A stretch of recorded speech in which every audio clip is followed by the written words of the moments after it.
And welcome to a very special Halloween themed event. Tonight I have some of my favorite zombie authors with me. Hello guys, how are you?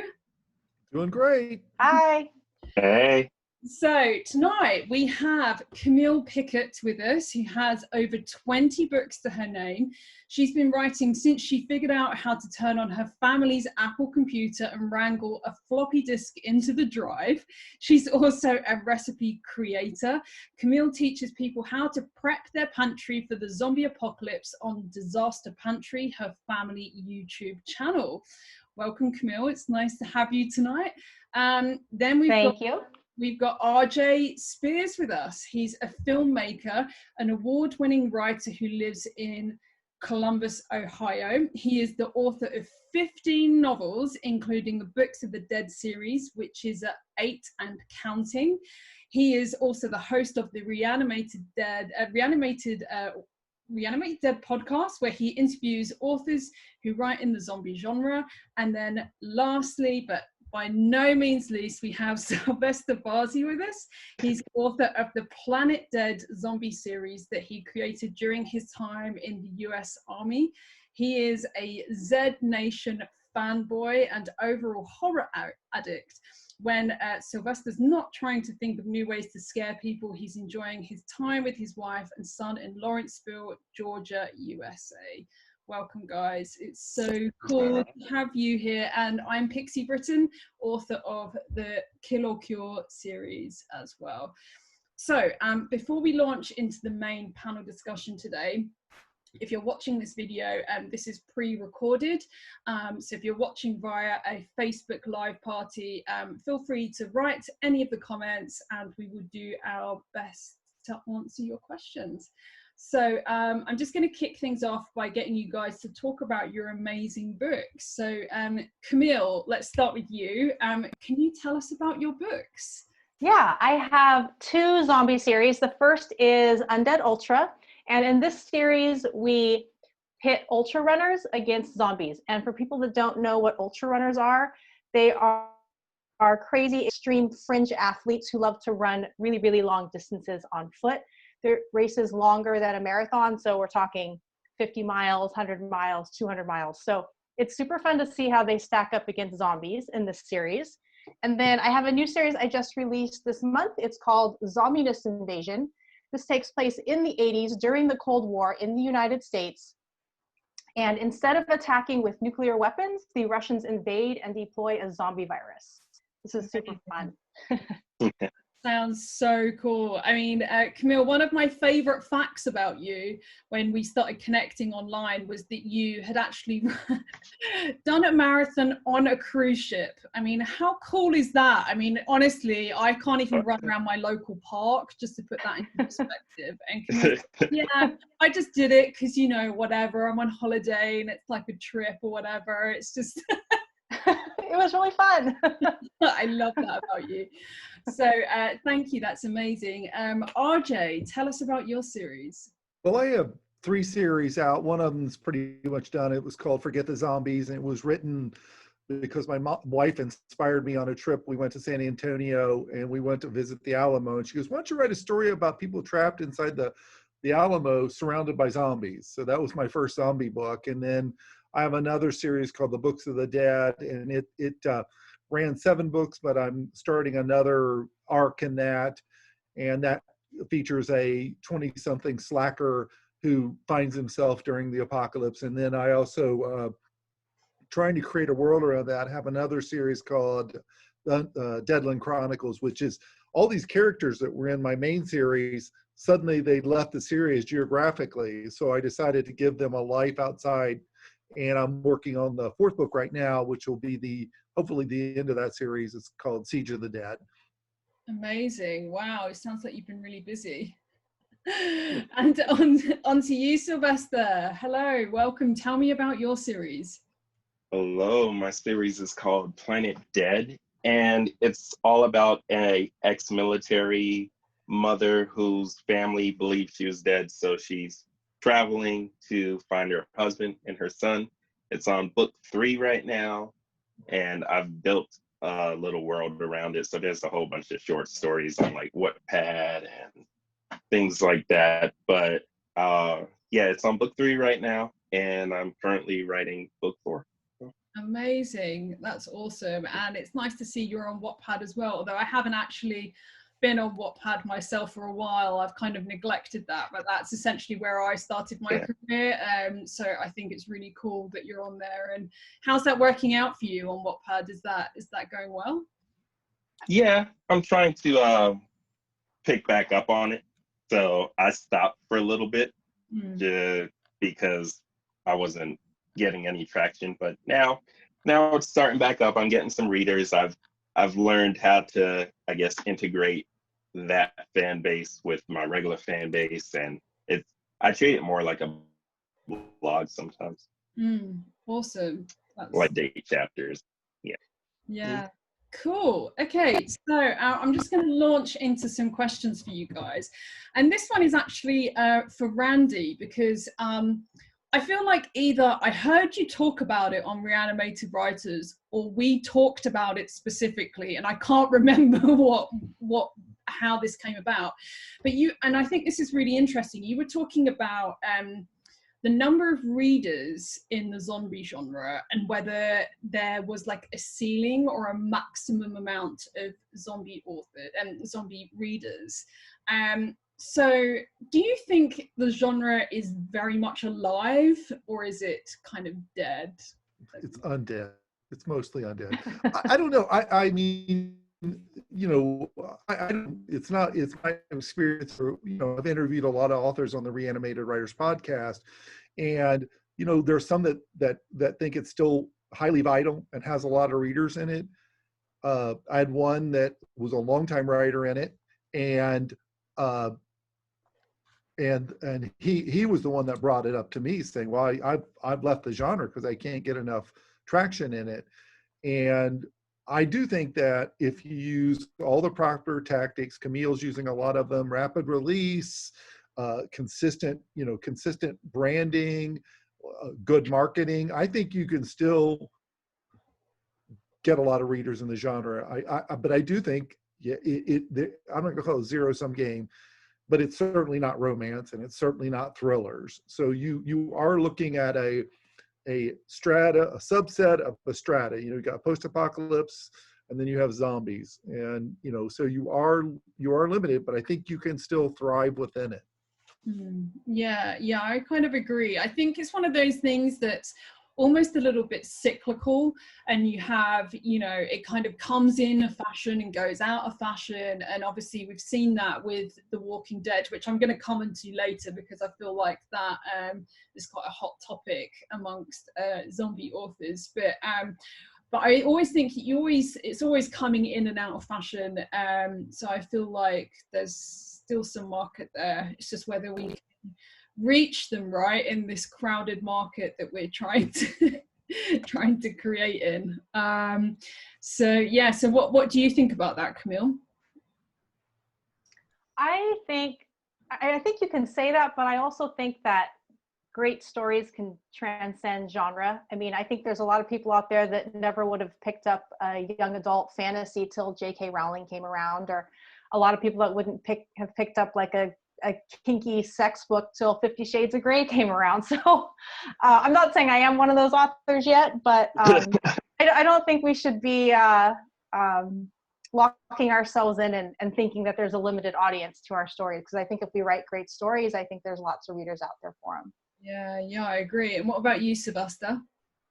Yeah, I definitely think that there's different ways to build your own audience. I remember when I was at the Walking Dead convention, I ran into a lot of people who were Walking Dead fans, but they didn't necessarily read the comic book, or they didn't read any zombie books. So I believe if that still has such a large fan base, there's a way to transition those people into reading your books. You just need to figure out a way. And plus, the genre just has so many different aspects to it. Like with romance and stuff, there's books like Warm Bodies and stuff. I never thought anyone would write a romantic YA book for zombie people. So the fact that you just got to find a way to transition from where you're at, if you believe that you're at like the cap of your readers, and to just pull in more readers. I don't think there's a limited supply of readers. Yeah, that's good to know as zombie authors. I'm hoping there's not limited supply of readers. So obviously we're living in a crazy dystopian world right now, and you know, one of the interesting things for us, I guess, living in this crazy COVID times, is that what I've noticed is that some people have become totally turned off by anything apocalyptic or dystopian or anything like that. But then, you know, certainly in the UK, I don't know what it was like for you guys at the beginning of any lockdowns that you had, but some of the trending films on Netflix were all pandemic films. You know, we had like the old school, like pandemic viral films were all trending on Netflix. So how do you think COVID has affected your sales and just generally the genre in general? RJ? You know, the first movie I watched when it hit was Contagion. So I'm right up the alley. I love that movie. I actually watched it twice in like 2 weeks because it's, you know, I think, what was this, my, you know, educational, you know, material I'm watching right now, and you know, but you know, I think there might be some people that trend away from it. I think people that might just trend into it. I mean, they despite what's going on in the world, they'll read what they want to read.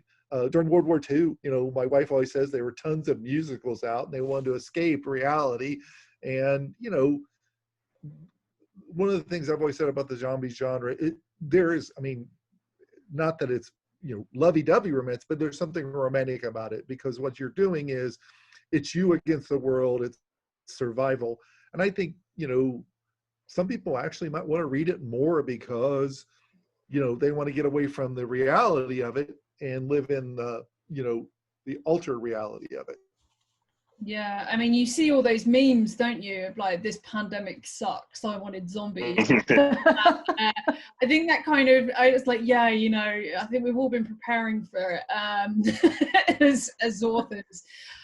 So yeah, so I was very much in the same boat as you, Randy. I was, you know, consuming all of the pandemic films, just fascinated by it. But you know, I know some of the bloggers that you know, because obviously I released the third book in my series in February, so really just before everything went completely crazy, or certainly in the UK. And some of the bloggers that were YA bloggers were just like, no, I don't want to read your book right now because it's too much for me. So that's kind of what that's what inspired that question, I guess. But, you know, I think if you're like a hardcore zombie fan, then this is like the moment we've all been waiting for, you know. What about you, Camille? What do you think? Honestly, my sales have never been better. And I guess I have a lot of maybe prepper in my reading group, because when this first hit, like, first thing I did was throw my kid in the car and we went to the store and like we stocked up. I had photos of her in a grocery cart, like mounded over with stuff. And this was before like the toilet paper riot started happening in the United States. And so I sent that picture out to my readers, and I had, the response was amazing. I had people sending me like all of their supply lists and all of their plans. Like, people were really into it and they were ready for this stuff. So yeah, it's crazy. Yeah. Yeah, I don't know what that whole thing about the toilet paper was. It's absolutely mad. Like, I don't understand it to this day. It's just like, I'm so glad it wasn't just the UK then, that this was like a global phenomenon. Yeah. Yeah. I saw a really funny meme and it said what I thought the apocalypse was going to be, and it says zombies and anarchy, and on the other side it says what the apocalypse really is, and it was no TP and working at home. Accurate. Yeah. What about you, Sylvester? What do you think?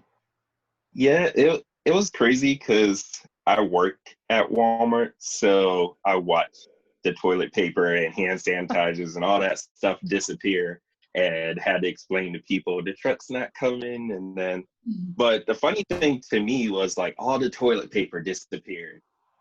And then like 2 to 3 weeks later, that's when people started buying food. And I was like, okay, I thought you would buy food first, but I guess not. So yeah.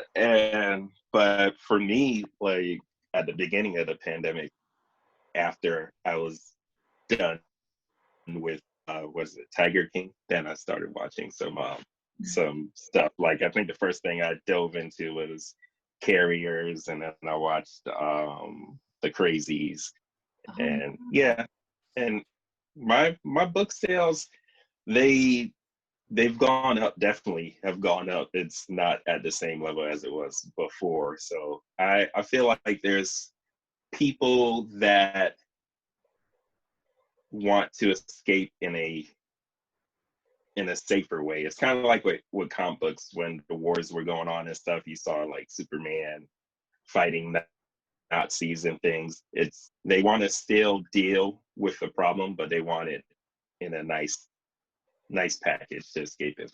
So Yeah, cool. So yeah, I mean, Camille, you are obviously the ultimate prepper with your brand new YouTube channel, with prepping your amazing food ready for the apocalypse. So so I guess you feel very prepared for the for the whole of COVID. So talk to us a little about your prepping in your YouTube channel.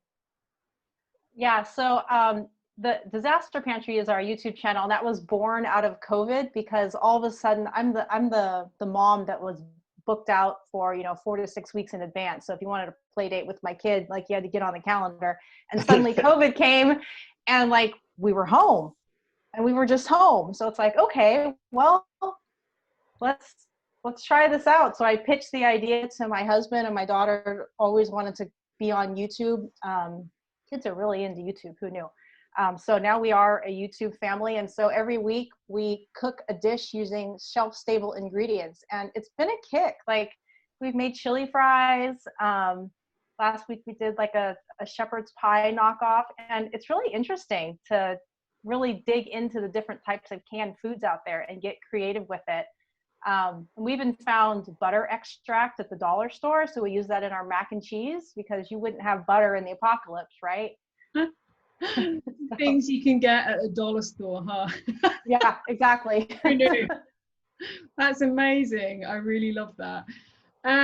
So moving on to The Walking Dead, like I feel like it's the big elephant in the room, and it's something that I often hotly debate about with my readers. So so how do you think The Walking Dead has affected the zombie genre as authors? Do you think that it is bringing in new readers? Because obviously The Walking Dead is one of the most successful TV series of all time. So how do you think that's affected the genre? And now as we're approaching the end and we're seeing a lot of people fatigued by the series, do you think that that's going to affect people coming over and being like, oh, not another zombie book or not another zombie series? What's your view on that? I'm going to ask Sylvester because you're the zombie fanboy when it comes to TV series. yeah, I've loved The Walking Dead. It started when I joined the military. So my wife, she used to write me letters explaining each episode because we couldn't watch it in basic thing. So so that was, yeah, I was addicted, and like everyone else, I kind of slowly faded off. I think I started fading off when they kind of killed Glenn the first time, but they didn't. Yeah, so that's what it happened to me. But I see that the fan base is kind of upset, but with The Walking Dead, it's weird because there's two fan bases. There's the ones that only watched the TV show, and then there's the ones that read the comic books. And the ones that were reading comic books, they were extremely happy all the way up until they ended the comic book, and everybody was shocked. So I feel like the fan base is just at least the comic book fan base, I feel like they're still looking for something to continue with, something that's going to grab their attention. So I see those people, they go to reading books. And as far as the television fan base, I feel like they're jaded, but they're still willing to try anything. Like they're still watching this new one that came out, Walking Dead World Turns or World Beyond. So I feel like as much as they get on the internet and they hate Gimbal and they hate whatever everyone's doing with the Walking Dead series, they still tune in to see the season premiere of Fear the Walking Dead. Or so they're angry, but they still love it. Yeah, I mean, I used to love The Walking Dead, and until really it was the war that was never really quite a war, and then Negan became like this pantomime, like comedy villain that was just so bizarre, and it was just like literally the same stories were just being recycled over and over again. And then I was just like, a part of me was like, I want to keep watching because I've committed so much time to this series, and then the other part was like, you know what, life is too short. There's too many other good series out there. What do you think, RJ? Have you been watching it, or are you a fan? Are you not? When it first came out, yeah, when you say that, I think it did explode the zombie experience into the zeitgeist of mainstream America. But I watched it from the very beginning. Was super excited. I didn't read the comic book. I actually went to my local comic book store and bought the first 2 compendiums and was so excited. You know, it's like, oh, great, a zombie series. And you know, if it weren't for George Romero, I wouldn't be excited about zombies anyway, but I was. And so I really liked it, but it was about season 6 it started to teeter for me. And I'm a cord cutter, so I buy the show per episode off Amazon, and I usually buy a season pass. And I bought season 8, and because I asked my wife, do you want to continue watching this? Because you were sitting there like, we're gonna keep going. And she said, yeah. Well, I bought the season pass. And she goes, I don't want to watch this anymore. And I said, well, we bought the season. We might as well watch it. And I'm sorry. I mean, for all the Walking Dead fans that might come across this, I have nothing against you. It's just that I found the writing got really bad. I mean, there's a whole sequence when they attack the Negan's group, and they're all sitting there on this catwalk. And there's 20 people firing on them. And there were like 6 guys on that. Not one of those people were hit. I mean, they were worse than the stormtroopers in Star Wars. I mean, you know, it is the end of the empire. I mean, and I just like, there was one episode that I really took to task, and this one person was going on about it, and I just posted, here are 6 things that were so stupid about this episode that I want to tear what's left of my hair out. And I want it to be good. I mean, I really do. But I think, you know, when Sylvester said Gimbal, that's when the show started. When he became the showrunner, the show just went off a cliff. And sorry, Walking Dead fans, don't mean to crush you. No, you're definitely right. I think he was just trying. I feel like in his mind, he wanted to separate the show from the comic book in drastic ways, and I just feel like a lot of his stuff didn't make sense. Like from day one, I never liked Carl. I always wanted Carl to die. And then when he died, I was just like, I don't think this was the right idea. I don't know. well, who do you miss most who died? For me, Glenn. I was like Dale. I was like Dale. Oh yeah. I miss Glenn. I miss Glenn the most. I think there came a point in Glenn's whole story arc where he became like when he fell in love with Maggie and he was always for Maggie, I felt like they didn't utilize him as much as they used to. But I still miss Glenn. Yeah. Yeah, he was. I don't miss Carl, but. Yeah. What about you, Camille? Are you a fan of the series? Are you not a fan? Oh, I was obsessed with it. That was like my weekly ritual with my husband. We'd watch The Walking Dead, and then they killed Glenn. And then they had this prolonged war that went on and on and on. And so my joke is I broke up with The Walking Dead when they killed Glenn. So.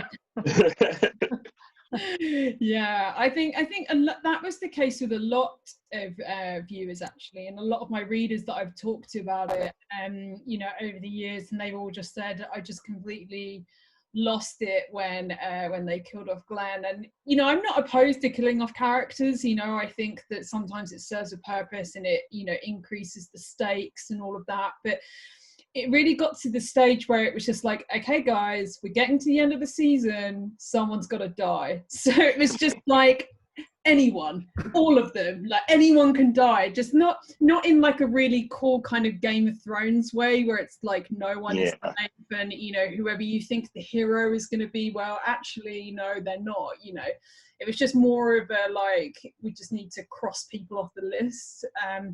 Like, for example, Jesus, when Jesus died, and it was just like this massive non-event. It was so bizarre. Yeah. Just killed him off, and then it was like, oh, no one cared, no, you know, whatever, over it. And then I was just like, if the characters don't care, how am I supposed to care? You know, so I think that's Have any of you guys run into this in your books with your readers, killing off your characters and readers saying, I mean, I've literally gotten reviews because I think my mind got poisoned by The Walking Dead's, you know, dispatching characters. And I killed off over 2 books. I killed off probably 5 supporting characters, and at least 2 reviews said, I'm done. This series is too bleak. You've killed off everybody I like. Well, tell me another character you like. I'll take care of them in the next book. No, I'm all for killing characters, you know, as long as it serves a purpose and it propels the story forward. You know, I'm not for just, you know, killing for the sake of killing, but yeah, I'm all for it. I think it increases the stakes and makes it more dramatic, and I'm all about ripping people's hearts out as well. So what can I say? Yeah. Well, I've killed off 3 characters in this recent book, and it's the final book in this 4-part spinoff world. And I said, and this one guy I've liked for a long time, and you know, he just died, and then the other character died. I had 3 characters die in this book that I think everybody will want the one person to die, so I'll probably get fans for that. Awesome. When I was originally writing Planet Dead, my original intention was to like kill Catherine in the first book and then just base it all on Sue. But I decided against that, which was pretty good because I did get a lot of reviews that was just like, don't get attached to anyone because people keep dying. I was just like, they would have been mad if the main character died in book 1. So I decided I think I made a good choice then. She's safe for now, is what you're saying. Yeah, she's safe for now. Awesome. So my next question for you guys is why zombies, and would you consider writing in any other genre? That one's for Camille. I have written in other genres, and I love anything that falls under the umbrella of science fiction and fantasy. I just found myself really magnetically drawn to the zombie genre, and I love it. So at the moment, I'm following my passion. So I plan to stick with it for a while. I've got quite a few other series in my brain, so I'll be with it for a while. Amazing. How about you, RJ? You know, my very first book was a 2-fisted private eye novel, and I gave it to beta readers, and you know, it was my first book, and I got beat up, and I licked my wounds with zombies. And you know, Right.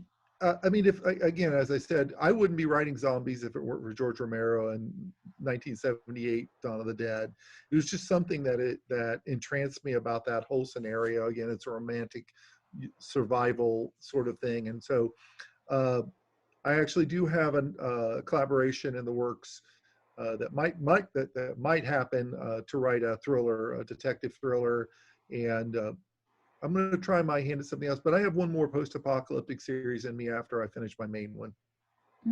Amazing. How about you, Sylvester? Are you zombies forever, or are you thinking about straying into something else? I'm actually writing another series. I mean, I write other things. Like me and my wife, we write this YA fantasy.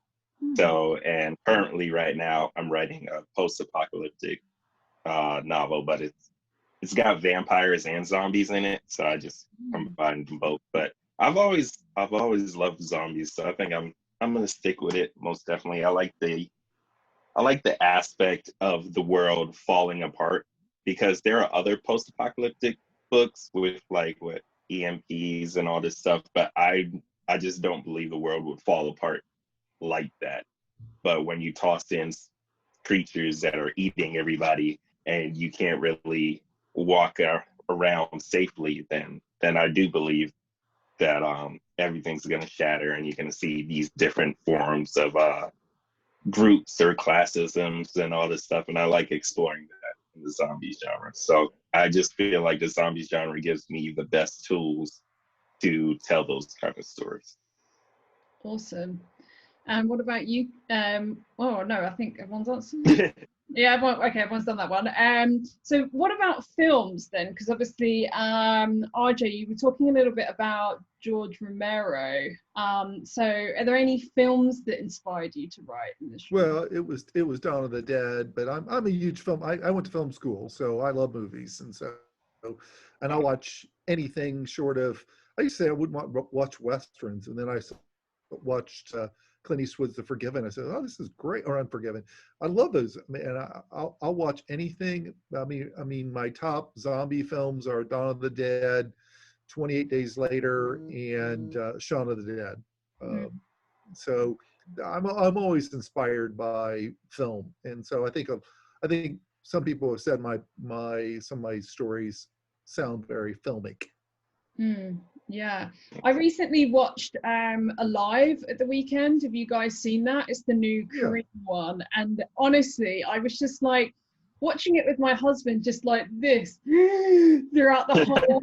Like, it's so intense. I was just like, I haven't watched a zombie film like that in ages, where I felt so drawn in, and then it just ignites that kind of sense of urgency, and like, oh, I've got to write, it's really inspires me to just get onto my office and start writing again. But did it make you, when you were watching, because we just watched it last weekend, I gotta have more weapons in my place, and were you telling the guy, get out of your apartment and get as much food as you possibly can, you only have one bowl of ramen, for gosh sakes?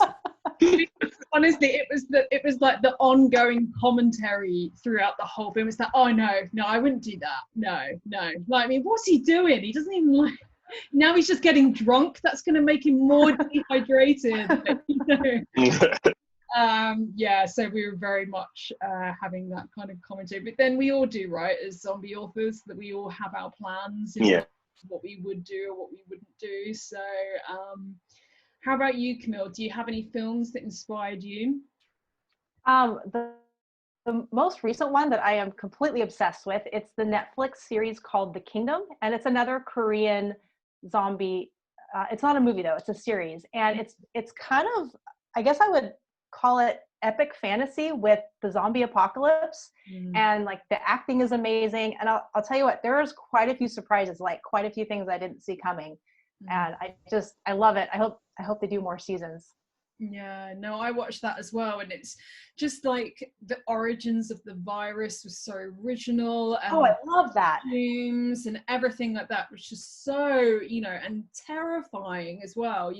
That bit, and I think it's season 1 where they're like running behind like the horse and cart, and they're just all pouring in behind them, and I'm just like screaming from my sofa, just terrified. It's absolutely amazing. Yeah, I did a lot of yelling at my TV too during that. It was great. How about you, Sylvester? Oh, well, I've been big on movies. When I was growing up, I watched way more movies than I read books. So as far as like zombie movies, my favorite one from Romero was Day of the Dead. Day of the Dead, just something that I could just watch on loop all the time. And then it was I love Train to Busan. I love I love Shaun of the Dead and Return of the Living Dead. I like a little comedy with a lot of my zombie movies. Some people hate that, but I like to laugh. So yeah, I think you need a little bit of light relief, otherwise it can be really bleak. And like when I watched Alive last weekend, I was just like, oh, I need to watch something really nice now, just to like chill out before I go to bed. Yeah. Something a little bit less tense. And I think obviously when you've got that comedy in there, that can bring that light really. Yeah, just break it up a little bit. Yeah, yeah. So what does 2021 look like for you guys? What plans have you got, RJ? Well, I want to, like I said, finish up this one series, and then I have my main series, which is at book 8, and I have book 9, ready to go, and book 10, and it might go 11 because I mean, I have been writing super long books, and they're just killing me in terms of not getting books out. I mean, the last 2 books I've written have been 150,000 words each, plus, and it's just, so that's really where I'd like to be, is to finish out that series. I want to give my readers a satisfying ending to the series, and it's all in my head. It's just, I mean, I like I said, I wrote this companion series, and I realized I can't start book 9 in my series until I finish this companion series, which is 4 books, because at the end of the book, the 4th book, I'll give a spoiler, one of the main characters in the series gets a phone call. And if you think about, if you've read the main series, you know who's calling. But if you don't, who could that be? But I couldn't move the series forward because it's the main character from the main series calling the main character from the other series. Wow, I love that. That's really cool. That's really original. Amazing. What about you, Camille? I am going to finish up the Zombiness Invasion series. I've got 4 books stacked in my head at the moment, so that'll be fun. And then sometime in 2021, I'm launching a program for writers to help writers write with intuition. Yeah, amazing. That's so cool. And how about you, Sylvester? Next year, I hope to, the current series that I'm working on now, I think I'm going to try and traditionally publish. So I'm going to try and shop it around next year. And also have Planet Dead 4. Like, I feel like in my head, I feel like Planet Dead is going to be done on the 6th book. So I got 3 more books in me. But I don't know. Yeah, things might change. But yeah, next year, the big thing is just shopping around and doing all the agents and pit wars and all that other stuff that those fancy people do. Amazing. Good luck with that. That sounds really epic. Thank you. Cool. Yeah. So just before we go, guys, where can we find out about your books, RJ? Well, I'm on Amazon, obviously. I have a Facebook, RJ Spears Writer, and my website, I let it lapse and someone stole the damn name from me. So it was rjspears.com. Now it is rj-spears.com. Okay. That's a lesson to all writers. No matter what, hold on to your damn domain name if you can, because someone will buy it and then they'll auction it off to you at an exorbitant price. I wasn't willing to pay it. Oh no, yeah, don't do that. That's a good lesson there. How about you, Camille? Oh, you can find me on my website, CamillePicott.com, and I'm on Facebook. It's at Ultra Writer. And you, Sylvester? You can find me at my website, SylvesterBarzey.com, and I'm all on social media at Sylvester Barzey. Everything's just Sylvester Barzey. Amazing. Yeah. Okay. Well, thank you so much for joining me tonight, you guys. It's been so cool hanging out with you. And I know that we all chat, in our silos online. And it's been lovely seeing your faces today. And before we go, we have an amazing competition for you guys to win a copy of our books. So stick around and have a look at that.